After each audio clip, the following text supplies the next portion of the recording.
இந்த தாய்லாந்து எலுமிச்சை பார்த்தீங்கன்னா கொத்து கொத்தா காய்க்கிற தன்மையுடையது. பாருங்க இந்த செடியிலே சின்ன செடியிலே எவ்வளோ காய் இருக்குன்னு பாருங்க. ஒரு செடிக்கு 10, 15 காய்கள் இருக்கு. இது அதிகமாக காய்க்கும், மாடியிலையும் காய்க்கும், தரையிலையும் காய்க்கும். நம்ம ஜூஸ் பர்பஸ்க்காக வளர்த்தோம்னா இந்த ரகத்தை கண்டிப்பாக வளர்க்கலாம். ஒரு காய் பார்த்தீங்கன்னா 800 1 கிலோ வரைக்கும் இருந்தது. இந்த அதை விட பெருசாக இருக்கும். ரெட் ஐவேரிங்கிறது அந்த பச்சை ஜெயண்ட் ஐவேரியோட பெருசாக இருக்கும். அதாவது தென்னிந்தியாவின் நீளமும் வட இந்தியாவின் தசேரியும் கலந்த ஒரு ஒட்டுரகம்னு சொன்னேன். பழம் ரொம்ப அருமையாக இருக்கும். பழங்கள் பார்த்தீங்கன்னா 1 கிலோ வரைக்கும் வெயிட் வரும். இது ஒரு முறை சாப்பிட்டவங்கன்னா கண்டிப்பாக ஞாபகம் வச்சுருப்பாங்க. இது எல்லாமே சின்ன செடிகளாகவும் பெரிய செடிகளாகவும் நம்ம சேல் பண்ணுறோம். கேஜி நாவல், இந்த கேஜி நாவல் வந்து லாஸ்ட் டைம் நமக்கு வந்தது வந்து 1 அடி 1.5 அடி செடி தான் வந்தது. அதுவே ரொம்ப கஷ்டப்பட்டு கல்கத்தாவிலேருந்து வாங்கிட்டு வந்தோம். இப்போ இந்த முறை பார்த்தீங்கன்னா பெரிய செடியாக வந்திருக்கு.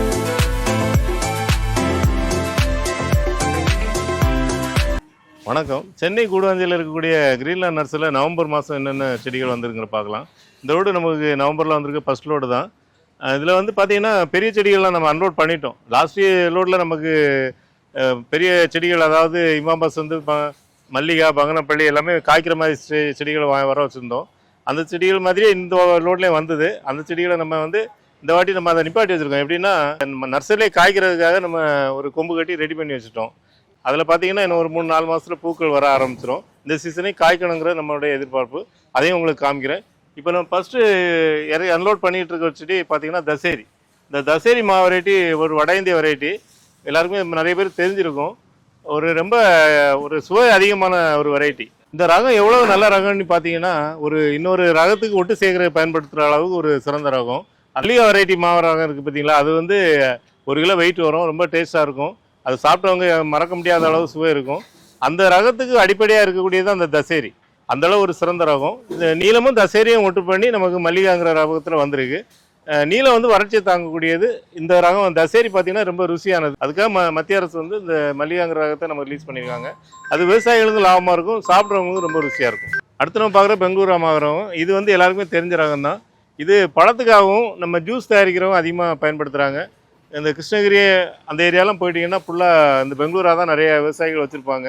இந்த மாரகத்தை இவ்வளோ சாகுபடி பண்ணியிருக்காங்களேன்னு நினச்சிருக்கேன். அது வந்து மெயினாக வந்து நமக்கு ஜூஸ் பர்பஸுக்கு தான் போகுது. இந்த வாட்டி நமக்கு அது கொஞ்சம் விலை இல்லாமல் ஆயிடுச்சு. பொதுவாக மார்க்கெட்டில் இந்த பழத்துக்கு ரொம்ப விலை கம்மியாக விற்கும். அதனால் வீடுகளில் வளர்க்குறவங்க இதை பழத்துக்காக ரொம்ப பயன்படுத்துறதில்ல.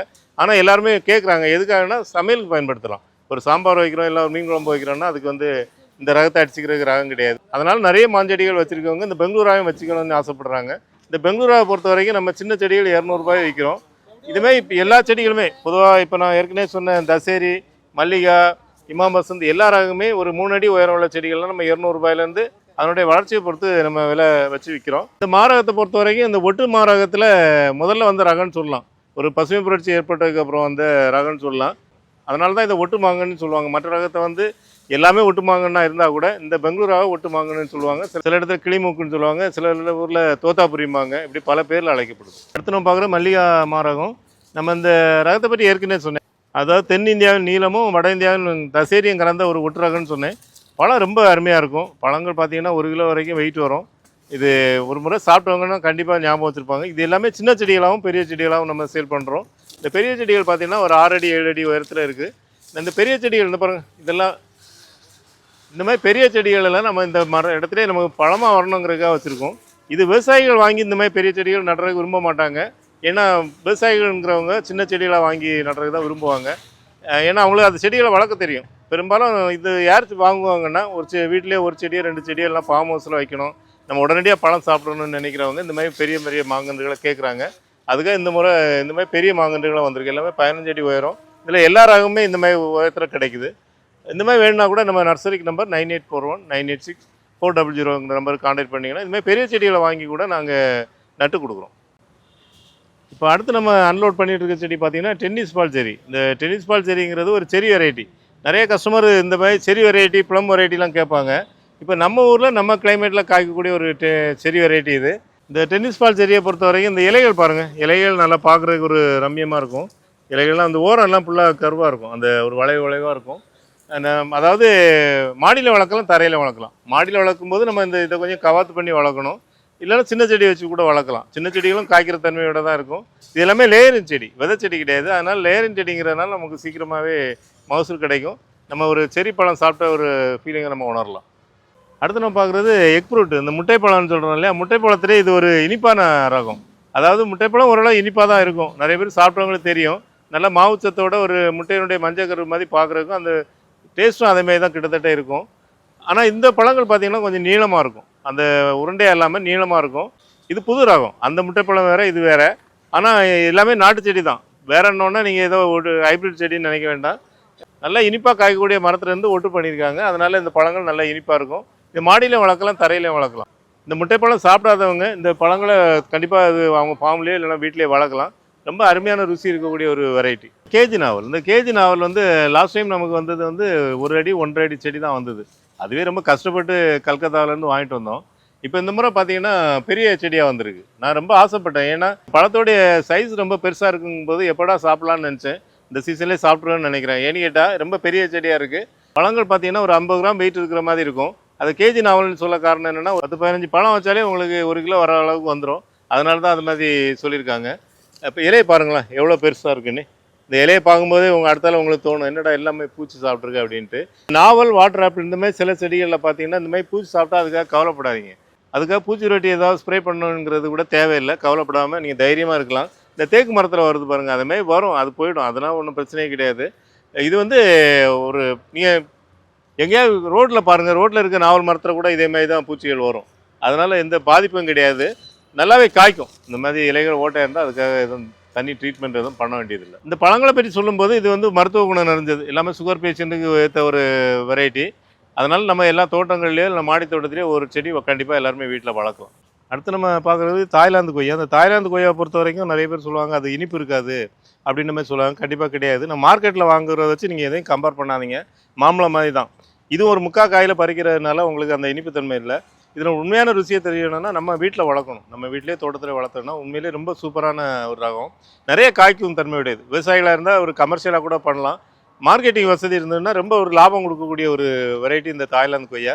கொத்து கொத்தாக காய்க்கும். இப்போ நிறைய பேர் என்ன கேட்குறாங்கன்னா, நம்ம யூடியூப்பில் வருதுல்ல, எல்லாம் கூகுளில் வருது, கொத்து கொத்தா அப்படி ஒரு இலையே இல்லாமல் கொய்யா காய் இருக்கும். சார் எனக்கு இதே மாதிரி வேணும்னு கேட்பாங்க. அதாவது அந்த கொத்து கொத்தா நான் உங்களுக்கு காமிக்கிறேன் பாருங்கள்.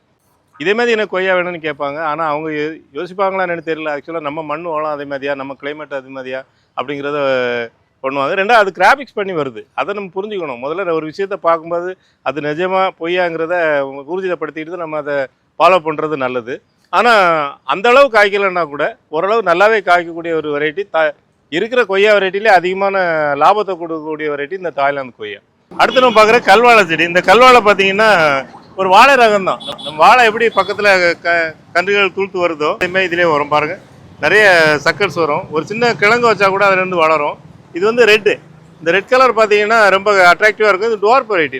ரோடு ஓரங்களில் நிறைய செடிகளை பார்த்துருப்போம். அதெல்லாம் கொஞ்சம் சாதா வெரைட்டி. இது வந்து ஒரு ஹைப்ரிட் வெரைட்டி மாதிரி நிறைய பூக்கள் வரக்கூடிய ஒரு வெரைட்டி. நல்லா அடர்த்தியாக வரும். இதிலே வந்து ஒரு கிட்டத்தட்ட ஒரு 10 கலர்கிட்ட நம்மகிட்டே சேல் பண்ணுறோம். இந்த லோடில் நம்ம ஒரு லேண்ட்ஸ்கேப்பிங் ஒர்க்குக்காக ஆர்டருக்காக மொத்தமாக ஒரு 2000 செடி போகுது. அதேமாதிரி எல்லோ. இது எல்லோ கலர். பொதுவாக நிழலில் வரக்கூடிய செடிகளில் பூக்கள் வருமானு கேட்டால் இந்த செடி வந்து ஓரளவு நிழல்லையும் வரக்கூடிய ஒரு பூ வெரைட்டி. அந்த மாதிரி இடங்கள் இருந்தால் நம்ம வீடுகளில் இதை வளர்க்கலாம். தொட்டிலையும் வளர்க்கலாம், தரையிலையும் வளர்க்கலாம். ஒரு குரூப்பாக நட்டோன்னா பார்க்குறது ரொம்ப அட்ராக்டிவாக இருக்கும். ரொம்ப பார்க்குறதுக்கு ரம்மியமாக இருக்கும். ஏகப்பட்ட கலர் இருக்குது இதில். இப்போ இந்த வண்டியில் நம்ம அன்லோட் பண்ணக்கூடிய செடிகள் எல்லாமே ஒரு இடத்துக்கு நம்ம லேண்ட்ஸ்கேப்பிங் ஒர்க்குக்காக போயிட்டுருக்கு. அதுக்காக தான் அப்படி வண்டியிலேருந்து மாற்றுறோம். இது எல்லாமே ஆர்டர் செடி தான். அடுத்த ஒரு விஷயம் என்னென்னா, நம்ம நர்சரியை சொல்லிட்டு இப்போ காஃபி ஷாப்பு முன்னாடி நம்ம செடி ஏற்றிட்டு இருக்கோமேனு நீங்கள் நினைக்கலாம். இது நம்ம நெல்லை கருப்பட்டி காஃபி நம்ம பிரான்ச்சஸ் எடுத்துருக்கிறோம். ஏற்கனவே இந்த இடத்துல தான் நம்ம நர்சரி நுழைவாயிலாக இருந்து இப்போ என்ட்ரன்ஸ் நெல்லை கருப்பட்டி காஃபி மாற்றிட்டோம். இது நிறைய பேர் நம்ம நர்சரியை பற்றி கேட்கும்போது இது எங்கே இருக்குன்னு கேட்குறாங்க. இதை செங்கல்பட்டுலேருந்து வரும்போது, நீங்கள் செங்கல்பட்டுலேருந்து தாம்பரம் பார்த்து வரும்போது எஸ்ஆர்எம் காலேஜ் வரும். எஸ்ஆர்எம் காலேஜ் தாண்டினோடனே பார்த்தீங்கன்னா ஜோகோ பில்டிங் இருக்கும். ஜோகோ எஸ்டான்சியா பில்டிங் இருக்கும். நீங்கள் பார்க்குறீங்க இல்லையா, அந்த கண்ணாடி பில்டிங் தான் ஜோகோ. நிறைய பேருக்கு வேலை வாய்ப்பு கொடுக்கக்கூடிய ஒரு கம்பெனி. இந்த கம்பெனிக்கு எதிரிலே அடையார் ஆனந்தபவன் ஹோட்டல் இருக்கும். அது பக்கத்துலேயே நம்ம நர்சரி இருக்குது. இதுதான் நம்ம நர்சரியோட லேண்ட்மார்க். நீங்கள் ரொம்ப சிரமப்பட வேண்டியதில்லை. கூகுளில் போட்டாலும் நம்ம லேண்ட்மார்க் பார்த்து நீங்கள் வரலாம். அடுத்து நம்ம பார்க்குறது தாய்லாந்து எலுமிச்சை. இந்த தாய்லாந்து எலுமிச்சை பார்த்தீங்கன்னா கொத்து கொத்தாக காய்க்கிற தன்மையுடையது. பாருங்கள், இந்த செடியிலே சின்ன செடியிலே எவ்வளோ காய் இருக்குன்னு பாருங்கள். ஒரு செடிக்கு 10-15 காய்கள் இருக்குது. இது அதிகமாக காய்க்கும். மாடியிலையும் காய்க்கும், தரையிலையும் காய்க்கும். நம்ம ஜூஸ் பர்பஸுக்காக வளர்த்தோன்னா இந்த ரகத்தை கண்டிப்பாக வளர்க்கலாம். ஒரு வீட்டுக்கு தேவையான பழங்கள் ஒரு செடி வச்சாலே போதும். இது வந்து சின்ன செடியிலே எவ்வளோ காய்கள் இருக்குன்னா இப்போ வளரும்போது எவ்வளோ காய்க்குங்கிறத நீ பார்க்கலாம். இது சீசன்லாம் கிடையாது. இப்போ ஆல் சீசன் மாதிரி எப்போவுமே காய்ச்சிட்டு இருக்கும். அதே மாதிரி பார்த்தீங்கன்னா பூச்சி நோயும் இதில் வந்து ரொம்ப வராது. இலைகள் பாருங்கள் ரொம்ப தெளிவாக இருக்கும் பாருங்கள். நம்ம நாட்டு எலுமிச்சை நடும்போது அது வளர்றது ரொம்ப ஸ்லோவாக இருக்குது. ஆனால் இந்த எலுமிச்சை வந்து வளர்றதும் ரொம்ப ஸ்பீடாக வளரும். அதனால் இப்போ நம்ம பராமரிப்பு கம்மியாக வேணும், நமக்கு ஜூஸ் பர்பஸுக்காக பயன்படுத்துகிறோன்னா இந்த தாய்லாந்து எலுமிச்சை எல்லாருமே வளர்க்கலாம். அடுத்து நம்ம பார்க்குற கல்பிமியா செடி. இது ஒரு லேண்ட்ஸ்கேப்பிங் செடி. அதாவது நம்ம பூஜைக்கெலாம் யூஸ் பண்ண முடியாது. ஆனால் வீட்டில் ஒரு மங்களகரமாக இருக்கணும்னா இந்த செடியை வளர்க்கலாம். ஃபுல்லாகவே பூ இதே மாதிரி இருக்கும். நம்ம கட் பண்ணி வளர்க்கலாம். என்ன சைஸ் வேணுமோ அந்த மாதிரி கட் பண்ணி வளர்த்தோம்னா நல்லா புஷி ஆகி ஃபுல்லாகவே பூ இருக்கும். ஒரு சின்ன செடியிலே எவ்வளோ பூ இருக்குன்னு பாருங்களேன். இது பூ வந்துகிட்டே இருக்கும், சீசன் கிடையாது. அதனால தான் பெரும்பாலும் அந்த லேண்ட்ஸ்கேப்பிங் பயன்படுத்தக்கூடிய செடிகள் எல்லாமே சீசன் இருக்காது. அதேமாதிரி பார்த்தீங்கன்னா எப்பவும் பூ இருக்கும். அதே போல் பூச்சி நோய்களும் ரொம்ப தொல்லை இருக்காது. அந்த மாதிரி செடிகள் தான் லேண்ட்ஸ்கேப்பிங் பயன்படுத்துவாங்க. அந்த மாதிரி ஒரு வெரைட்டி இது. இந்த கல்பிமியா செடியிலே நம்ம ஃபஸ்ட்டு பார்த்தது கொஞ்சம் பெரிய செடி. இது சின்ன செடிகள் கூட இருக்குது. இதெல்லாம் பார்த்தீங்கன்னா ஒரு 50 ரூபா தான் விலையாகும். ஆனால் அதேமாதிரி புஷியாக வளரும்போது பார்க்குறதுக்கு ரொம்ப நல்லாயிருக்கும். அடுத்து நம்ம பார்க்குற பாரிவன் சாத்துக்குடி. இதுவும் அதிக அளவு காய்க்கிற தன்மையோடு இருக்கும். இது எல்லாமே சின்ன செடி. பெரிய செடிகள் நமக்கு காய்களோடு இருக்குது. இது மார்க்கெட்டில் நல்ல வேல்யூ இருக்குது. அதிகமாக காய்க்கிறதுனால விவசாயிகளுக்கு ஒரு நன்மை கொடுக்கக்கூடிய ஒரு வெரைட்டி. அதேமாதிரி பார்த்தீங்கன்னா மாடி தோட்டத்திலையும் வளர்க்கலாம். அந்த பாரிஜூன் சாத்துக்குடியை பொறுத்தவரைக்கும் மாடி தோட்டத்தில் வளர்த்தா கூட நிறைய காய்கள் கிடைக்கும். நமக்கு எப்போவுமே சாத்துக்குடி வீட்டுக்கு பயன்படக்கூடிய ஒரு பழ வகை தான். அதனால் எல்லாருமே மாடி தோட்டத்திலையும் வளர்க்கலாம், தோட்டத்துலேயே இது வச்சு ஒரு கமர்ஷியல் கிராப்பாகவும் வளர்க்கலாம். அடுத்து நம்ம பார்க்குற பிளாக் கஸ்தூரி மாங்காய். இது வந்து பழங்கள் இதே மாதிரி தான் இருக்கும். அந்த காய்கள் வரும்போது இந்த இலை இருக்குது பாருங்கள், இந்த இலைய மாதிரி தான் பழங்களும் வரும். நம்ம கஸ்டமர் ஒருத்தருக்கு கல்பாக்கத்தில் ஒரு ஃபார்மில் நட்டு கொடுத்துருக்கோம். ஒரு 3 மாதம் தான் ஆச்சு. அது கொஞ்சம் பெரிய செடியை நட்டதுனால ஃபுல்லாக செடி ஃபுல்லாகவே இந்த கலர் இலைகள் துளுத்துருக்க பார்க்கலாம். அதை பார்க்குறதுக்கு ஒரு ஆர்னமெண்டல் கிராப் மாதிரி இருக்குது. அது வந்து ஒரு மாமரம் மாதிரி பார்த்தா தெரியல. ஆனால் இது அதுக்காக ஒன்று நம்ம ஹைப்ரிட் ரகம்னு சொல்ல நினைக்க வேண்டாம். இது ஒரு மரபணு மாற்றம்னு நினைக்க வேண்டாம். இயற்கையாக வந்து ஒரு மரத்தில் ஒட்டு பண்ணி இந்த மாதிரி பண்ணியிருக்காங்க. இதனுடைய தோல் பகுதி வந்து இந்த மாதிரி கலரில் இருக்கும், இந்த இலையோட கலரில் இருக்கும். பழம் வந்து நம்ம கட் பண்ணி பார்க்கும்போது எல்லோ கலரில் இருக்கும். நல்ல ருசியாகவும் இருக்கும். பெரும்பாலும் வட இந்தியாவில் இந்த மாதிரி ரகங்கள் அதிகமாக இருக்குது. இப்போ நம்ம தமிழ்நாட்டுக்கு இந்த செடிகள் இப்போ வந்திருக்கு. அடுத்து நம்ம பார்க்குறது மியாசாக்கி வெரைட்டி. இது ஜப்பானில் 2.25 லட்ச ரூபாய் சேல் ஆனதாக சொல்லுவாங்க ஒரு கிலோ. நம்ம ஊரை பொறுத்த வரைக்கும் அந்த அளவு ரேட் போகுமாங்கிற சந்தேகம். ஏன்னு கேட்டால் அவங்க வந்து வெளிநாட்டில் வளர்க்கும்போது அவங்க நிறைய சயின்டிஃபிக்காக அதை வளர்க்குறாங்க. இப்போ டெஸ்ட் பேபியை எப்படி வளர்க்குறாங்களோ அதேமாதிரி நிறைய நடைமுறைகளை கடைபிடிக்கிறாங்க. நம்ம வந்து மானாவாரியாக லேண்டில் வைக்கிறோம், அதில் வந்து எந்த சயின்டிஃபிக்காக அதை வளர்க்கலைன்னு தான் சொல்லணும். நம்ம எப்படி மற்ற மரங்கள் வளர்க்குறோமோ அதேமாரி தான் வளர்க்குறோம். அதனால் அந்த அளவு விலையும் போகாது. இந்த பழங்கள் ரொம்ப சிவப்பு கலரில் இருக்கும். அதனால் நிறைய கரோட்டின் சத்து இருக்கிறதுனால வெளிநாடுகளில் அதை இன்னொருத்தர் கிஃப்டாக கொடுக்குறதுக்கு பயன்படுத்துகிறாங்க. அது எல்லாமே நிறைய குவாலிட்டி கண்ட்ரோல் பண்ணி தான் அதை சேல் பண்ணுறாங்க. அதனால் அந்த விலை விற்கிது. நம்ம ஊரில் நல்ல விலை கிடைக்கும். பொதுவாக இது நம்ம ஊரில் வளருமா ஜப்பானில் உள்ளது அப்படிங்கிறது நிறைய பேர் சந்தேகம் இருக்கும். ஜப்பான் கொய்யா பொறுத்த வரைக்கும் நம்ம ஊரில் நல்லா காய்க்குது. அதேமாரி இந்த மியாசாக்கி மாம்பழமும் 3 வருஷத்துக்கு முன்னாடி நம்ம நர்சரி மாடி தோட்டத்தில் காய்ச்சிது. நம்ம தோட்டத்திலேயே லாஸ்ட் இயர் நிறைய காய்ச்சிது. அதனால் தாராளமாக இது எல்லாருமே ஒரு சந்தேகம் இல்லாமல் கமர்ஷியலாக கூட இதை பயிர் பண்ணலாம். இந்த மியாசாக்கியை பொறுத்த வரைக்கும் 2லேருந்து 3 அடி வரைக்கும் உயரம் இருக்குது. இந்த மாதிரி செடிகள் பார்த்தீங்கன்னா நம்ம 650 ரூபாயிலேருந்து சேல் பண்ணுறோம். அதாவது இது வந்து காய்க்கிறதுக்கு 3 வருஷம் ஆகும். இந்த மாதிரி செடிகளை நட்டால் நம்ம 2 வருஷத்துலேருந்து 3 வருஷத்தில் காய்க்கிறதுக்கு இதை எதிர்பார்க்கலாம். இதோட பெரிய செடிகள் உடனடியாக இந்த வருஷமே காய்க்கிற மாதிரி பெரிய செடிகள் கூட நம்ம கிரீன்லேண்ட் நர்சரியில் சேல் பண்ணுறோம். அடுத்து நம்ம பார்க்குறது மார்க்கெட் எலுமிச்சை. இந்த மார்க்கெட் எலுமிச்சை பார்த்தீங்கன்னா நம்ம பேருக்கு ஏற்ற மாதிரி இப்போ மார்க்கெட்டில் நம்ம அதிகமாக வாங்குகிறோம் இல்லையா, அந்த எலுமிச்சை தான் இது. இது ஒரு உயர் விளைச்சல் ரகம் தான். நிறைய காய்க்கும், சின்னதுலேயே காய்க்கும், பூ பிஞ்சு எல்லாமே இருக்கும். ஆனால் வந்து ரொம்ப பெரிய மரமாக வளராது. அதாவது ஒரு குட்டை ரகம்னு சொல்லலாம். அந்த மாதிரி தான் வளரும். மாடியில் வளர்க்கலாம், தரையிலையும் வளர்க்கலாம். இதனுடைய பழங்கள் வந்து நல்லா எல்லோயிஷாக இருக்கும். ஒரு லெமன் எல்லோன்னு சொல்கிறோம் இல்லையா, அதுமாதிரி நல்லா எல்லோயிஷாக இருக்கும். அதனால் நிறைய பேர் இந்த செடிகளை விரும்பி வாங்குறாங்க. நம்ம நாட்டு எலுமிச்சையோட கொஞ்சம் அதிகமாக வேகமாக வளரக்கூடிய ஒரு தன்மையுடையது. எல்லாமே ஃப்ரெஷ்ஷான செடிகளாக வந்திருக்கு. இந்த செடிகள்லாம் பார்த்தீங்கன்னா ஒரு 18 கவரில் இருக்குது. இதோட சின்ன செடிகளும் நம்மகிட்ட அவைலபிளாக இருக்குது. அடுத்து நம்ம பார்க்குற ரெட் பாம் லிமாஸ். இந்த ரெட் பாம் லிமாஸ் வந்து உள்ள சுளைகள் வந்து சிவப்பு நிறத்தில் இருக்கும். அதேமாதிரி இலைகளுடைய கலரும் பார்த்தீங்கன்னா கொஞ்சம் டார்க் க்ரீனாக இருக்கும். பிங்க் பாம் லிமாஸுக்கும் இந்த ரெட் பாம் லிமாஸுக்கும் இலைகளை பார்க்கும்போதே நம்ம கண்டுபிடிக்க முடியும். டேஸ்ட் வைஸ் பார்த்தீங்கன்னா பிங்க் பாம் லிமாஸ் கொஞ்சம் தோற்பு தன்மை அதிகமாக இருக்கும். இது தோற்பு தன்மை கம்மியாகவும் இனிப்பு அதிகமாகவும் இருக்கும். ரெட் கலருங்கிறதுனால ரொம்ப பார்க்குறதுக்கு ரொம்ப அட்ராக்டிவாக இருக்கும். இதுவும் கொத்து கொத்தாக காய்க்கக்கூடிய தன்மையுடைய தான். மாடிலையும் வளர்க்கலாம், தரையிலையும் வளர்க்கலாம். இது எல்லாமே ஒட்டு செடிங்கிறதுனால இந்த செடிகளே இப்படி காய்க்கிறதுக்கு நம்ம அலோவ் பண்ணலாம். நல்லா பெரிய செடிகளாகவே இருக்குது. அடுத்து நம்ம பார்க்குறது பாலாஜி லெமன். இந்த பாலாஜி லெமனுங்கிறது ஒரு நாட்டு எலுமிச்சை. கொஞ்சம் பெரிய செடியாக தான் காய்க்கும். ஆனால் இந்த செடிகள் எல்லாமே பெரிய செடிகளாக இருக்கிறதுனால சீக்கிரமாகவே காய்க்கும். நம்மகிட்ட சின்ன செடிகளும் இருக்குது. இந்தமாதிரி பெரிய செடிகள் உடனடியாக காய்க்கணும்னு கேட்குறவங்களுக்கு இந்த மாதிரி பெரிய செடிகளும் தரோம். சின்ன செடிகள் 200 ரூபாயிலேருந்து நம்ம சேல் பண்ணுறோம். அடுத்து நம்ம பார்க்குறது ஹாஸ் அவகோடா. அதாவது சமவெளியிலையும் வளரக்கூடிய ஒரு அவகோடா வெரைட்டி. பொதுவாக இப்போ எல்லாமே ஒட்டுரகங்கள் எல்லாமே சமவெளியில் வளருன்னு சொல்கிறாங்க. ஆனால் அந்த ஹாஸ் அவகோடா நிறைய பேர் விரும்பி கேட்குறாங்க. இதனுடைய தன்மை எப்படி தெரியும்னா, ஹாஸ் அவகோடா இலைகள் வந்து இதேமாதிரி நீளமாக இருக்கும். இது எல்லாமே ஒட்டு செடி தான். அந்த பாருங்க, இந்த ஒட்டு செடியிலேருந்து கூட இந்த இடத்துலேருந்து துளுக்கிறத பார்க்குறீங்க. இந்த துளுக்கிறத நம்ம உடனே ஒடிச்சு விடணும். ஏன்னா இந்த இடத்துலேருந்து வளர்ந்ததுன்னா அது காய்க்கிறதுக்கு ரொம்ப லேட் ஆகும். அதனால நம்ம ஒட்டுப்பகுதியை மட்டும் வளர விட்டோம்னா சீக்கிரமாக பலன் பெறலாம். அதுமாதிரி இந்த ஒட்டுப்பகுதி வெளியே தெரிகிற மாதிரி நடணும். நடும்போது நிறைய பேர் நினைப்பாங்க இதை மண்ணை போட்டு மூடிட்டு அப்படியே நம்ம அதை கட்டுப்படுத்திடலாம்னு நினைப்பாங்க. அது கண்டிப்பாக முடியாது. இதுலேருந்து துளுத்து வருதுன்னு வைங்களா, நம்ம மேல் பகுதியிலேருந்து துளுக்குதா கீழ் பகுதியிலேருந்து துளுக்குதான்னு பயங்கர சந்தேகம் வந்துடும். அதனால் நீங்கள் கண்டிப்பாக எல்லாருமே இந்த வெளிப்பகுதி தெரிகிற மாதிரி நடுங்க. அதேமாதிரி கண்டிப்பாக சப்போர்ட் கொம்பு கொடுக்கணும். இந்த அப்படி இல்லைன்னா அந்த இடம் வீக்காக இருக்கிறதுனால காற்றடிக்கிறப்போ ஒடிகிறதுக்கும் வாய்ப்பு உண்டு. அடுத்து நம்ம பார்க்குறது கமலா ஆரஞ்சு. இந்த கமலா ஆரஞ்சுலேயே இது வந்து பட்டிங் செடி. இது எல்லாமே சீக்கிரமாகவே காய்க்கிற தன்மையுடையது. கமலா ஆரஞ்சு நம்ம ஊரில் காய்க்குது. கொஞ்சம் நிழலான இடத்துல வைக்கணும். இந்த ஆரஞ்சு, சாத்துக்குடிலாம், லெமன் இதெல்லாம் கூட கொஞ்சம் நிழல் இருந்தால் கூட அதை லைக் பண்ணி வளரும். அதனால் நிழலான இடத்துல இருந்து வளரக்கூடிய செடியில் இதையும் நம்ம வளர்க்கலாம். அதுக்காக முழுசாக நிழல் தேவைன்னு சொல்ல மாட்டேன். ஒரு 50% வெயில் இருந்தால் போதும். அடுத்து நம்ம பார்க்குறது ரெட் ஐவரி மேங்கோ. இது ஒரு தாய்லாந்து வெரைட்டி. ஏற்கனவே நம்ம தோட்டத்தில் வந்து ஜெயண்ட் ஐவரி காய்ச்சிருந்தது. அது நிறைய பதிவு பண்ணியிருந்தோம். அதாவது அது க்ரீன் கலரில் இருக்கும் ஜெயண்ட் ஐவரி. இது ரெட் ஐவரின்னு சொல்லக்கூடியது சிவப்பு கலரில் பழம் வரும். அது ஒரு யானையினோட தந்தம் மாதிரி இருக்கும் ஷேப் பார்த்தா.